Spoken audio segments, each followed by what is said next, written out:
నమో వెంకటేశాయ. శనివారం నాడు వెంకటేశ్వర స్వామిని ఎలా పూజించుకోవాలో తెలుసుకుందాం. హాయ్ ఫ్రెండ్స్, నా పేరు రాధిక. నా ఛానల్ని సబ్స్క్రైబ్ చేసుకోండి, లైక్ చేయండి, షేర్ చేయండి, కమెంట్ చేయండి. పూజ గదిలో గోడకి కొద్దిగా పసుపు రాసి దాని మీద కుంకుమతో శ్రీ వెంకటేశ్వర స్వామి నామము, తిరునామము దిద్దాలి. ఆ అవకాశం లేనప్పుడు ఏదైనా వెంకటేశ్వర స్వామి ఫోటో తీసుకోవాలి. నీరు ఉపయోగించకుండా ఆవు పాలు, బెల్లం, బియ్యం పిండితో చలివిడి కలిపి దాన్ని ప్రమిద ఆకారంలో తయారు చేయాలి.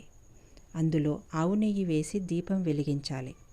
వెలుగుతున్న జ్యోతిని వెంకటేశ్వర స్వామిగా భావన చేసి ఆ జ్యోతి స్వరూపుడైన వెంకటేశ్వర స్వామికి గంధం, పుష్పం, దీపం, ధూపం సమర్పించాలి. అష్టోత్తర శతనామావళి 108 నామాలతో పూజించి పానకం, వడపప్పు, నానబెట్టిన పెసరపప్పు నైవేద్యంగా పెట్టాలి. అవి కాక ఇతర పదార్థాలు పెట్టడం అనేది మన ఇష్టం, శ్రద్ధ. మనసులో ఉన్న కోరికలన్నీ స్వామివారికి విన్నపించుకోవాలి. దీపం కొండెక్కిన తర్వాత ఆ చలివిడిని నైవేద్యంగా స్వీకరించాలి.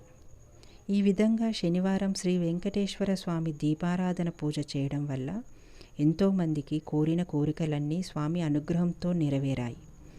మనందరి కోరికలు కూడా స్వామి అనుగ్రహంతో నెరవేరాలని కోరుకుందాం.